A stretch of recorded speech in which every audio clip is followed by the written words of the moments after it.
भारत में नदियों का इतिहास किसी से भी अछूता नहीं है। सदियों से समय ने न जाने कितनी बार अपना रुख बदला है, लेकिन नदियों ने अपनी दिशा नहीं बदली। सालों से अपनी दिशा में बहने वाली नदियाँ अपनी पवित्रता को बनाए हुए निरंतर बहती चली जा रही है। गंगा, यमुना, नर्मदा, गोदावरी जैसी पवित्र नदियों ने जहाँ एक तरफ अपने जल से सबको पवित्र किया, वहीं हुगली और गोमती कोलकाता और लखनऊ की शान बनी। ऐसे ही नदियों में से एक नदी है सिंधु नदी। भारतीय धर्म, संस्कृति और इतिहास में सिंधु नदी, सिंधु देश और सिंधु भाषा का बहुत ही महत्व है। भारत का बंटवारा हुआ तो यह सभी पाकिस्तान के हिस्से में चले गए और फिर इस क्षेत्र के प्राचीन इतिहास, भाषा और संस्कृति को मिटाने का कुछ चक्र चला। परंतु अब पाकिस्तान में भी इस संबंध के बारे में सोचा जाने लगा है कि हम अपने मूल को भूलना नहीं चाहिए और बच्चों को सच्चे इतिहास से अवगत कराना चाहिए। तो आइए जानते हैं इस वीडियो के माध्यम से। अगर आप हमारे चैनल पर नए हैं तो चैनल को सब्सक्राइब करके बेल आइकन ज़रूर दबाएगा। सिंधु और सरस्वती नदी को भारतीय सभ्यता में सबसे प्राचीन नदी माना जाता है। गंगा से पहले भारतीय संस्कृति में सिंधु की ही महिमा थी। सिंधु का अर्थ जलराशि होता है। सिंधु के इतिहास के बगैर भारतीय इतिहास की कल्पना नहीं की जा सकती। 3600 किलोमीटर लंबी और कई किलोमीटर चौड़ी इस नदी का उल्लेख वेदों में अनेक स्थानों पर है। इस नदी के किनारे ही वैदिक धर्म और संस्कृति का उद्गम और विस्तार हुआ है। वाल्मीकि रामायण में सिंधु को महानदी की संज्ञा दी गई है। जैन ग्रंथ जम्बूद्वीप प्रज्ञप्ति में सिंधु नदी का वर्णन मिलता है। सिंधु के तट पर ही भारतीयों के पूर्वजों ने प्राचीन सभ्यता और धर्म की नींव रखी थी। सिंधु घाटी में कई प्राचीन नगरों को खोद निकाला गया है। इसमें मोहनजोदाड़ो और हड़प्पा प्रमुख हैं। सिंधु नदी की सभ्यता 3000 ईसा पूर्व थी। नए शोध परिणामों के मुताबिक सिंधु नदी का उद्गम तिब्बत के गेजी काउंटी में कैलाश के उत्तर पूर्व से होता है। नए शोध के मुताबिक सिंधु नदी 3600 किलोमीटर लंबी है, जबकि पहले इसकी लंबाई 2900 से 3200 किलोमीटर मानी जाती थी। इसका क्षेत्रफल 10 लाख वर्ग किलोमीटर से भी ज़्यादा है। सिंधु नदी भारत से होकर गुजरती है, लेकिन इसका मुख्य इस्तेमाल भारत-पाक जल संधि के तहत पाकिस्तान करता है।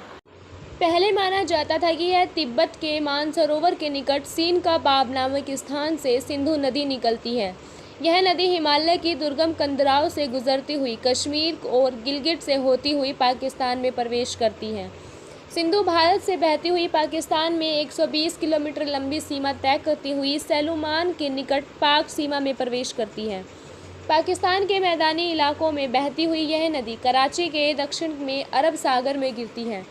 इस नदी ने पूर्व में अपना रास्ता कई बार बदला है। 1245 ई में तक यह मुल्तान के पश्चिमी इलाकों में बहती थी। 200 वर्ष पूर्व यह नदी गुजरात के पास कच्छ में विचरण करते हुए अरब सागर में गिरती थी। अनुसंधान कहते हैं कि 1819 के भूकंप के कारण भुज के पास प्राकृतिक बांध बन गए और सिंधु नदी का पानी आना वहां रुक गया, जिससे कच्छ का रण धीरे धीरे सूख गया।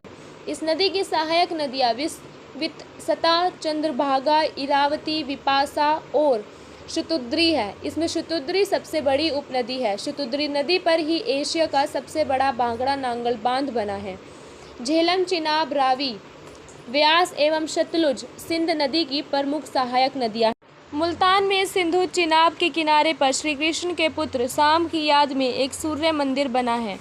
इसका वर्णन महाभारत में भी है। इस मंदिर का स्वरूप कोणार्क के सूर्य मंदिर से मिलता जुलता है, लेकिन अब सब कुछ नष्ट कर दिया गया है।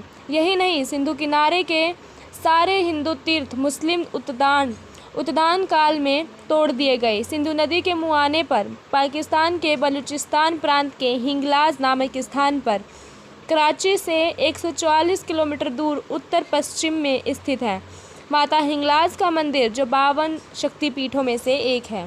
महाभारत में राजा जयद्रथ का उल्लेख मिलता है, जो धृतराष्ट्र की पुत्री दुश्शला का पति था। यह राजा जयद्रथ सिंधु नरेश था। इसका वध अर्जुन ने बहुत ही कठिन परिस्थितियों में किया था। वर्तमान में सिंधु देश पाकिस्तान के सिंध प्रांत को कहते हैं। कराची के आसपास के सभी क्षेत्र सिंधु देश के अंतर्गत आते हैं। सिंधु देश का तात्पर्य प्राचीन सिंधु सभ्यता से है। यह स्थान न केवल अपनी कला और साहित्य के लिए विख्यात था, बल्कि वाणिज्य और व्यापार में भी यह अग्रणी था। रघुवंश के सिंध नामक देश का रामचंद्र जी द्वारा भरत को दिए जाने का उल्लेख है। मोहनजोदाड़ो और हड़प्पा सिंधु देश के दो बड़े नगर थे। भारत में ऐसी कई भाषाएं हैं जो हिंदू से भी पुरानी। यदि हम प्राचीन सिंधु देश या सिंधु घाटी की लिपि या भाषा की बात करेंगे तो यह तो आज भी रहस्य बरकरार है। सिंधु घाटी की लिपि आज तक नहीं पढ़ी जा सकी, जो किसी युग में निश्चय ही जीवंत भाषा रही होगी। नए शोधानुसार हड़प्पा और मोहनजोदाड़ो की खुदाई में मिले बर्तन समेत अन्य वस्तुओं पर सिंधु घाटी सभ्यता की अंकित चित्र लिपियों को पढ़ने की कोशिश लगातार जारी है। कुछ विद्वान मानते हैं कि सिंधु घाटी सभ्यता की भाषा द्रविड़ पूर्व भाषा थी, परंतु जब से भारत का बंटवारा हुआ है, सिंध प्रांत ही नहीं पाकिस्तान के हर प्रांत पर उर्दू भाषा और अरबी लिपि को थोपा गया, जिसके चलते वहाँ की मूल भाषा अब लुप्त होने की स्थिति में है। पाकिस्तान की चाहे सिंधी भाषा हो, पंजाबी हो या पख्तून, सभी भाषाएं अब पहले जैसी नहीं रही। उनमें फ़ारसी और अरबी के शब्दों की भारमार हो चली हैं। बंटवारे ने जब इंसानी बस्तियों को अपनी जड़ों से बेदखल किया तो इसमें नदी, नाले, इमारतें और दरख्त तो वही रह गई, मगर ज़बान इंसान के साथ साथ चली आई। तभी आज भारत में सिंधी और पंजाबी ही बच गई हैं। धन्यवाद।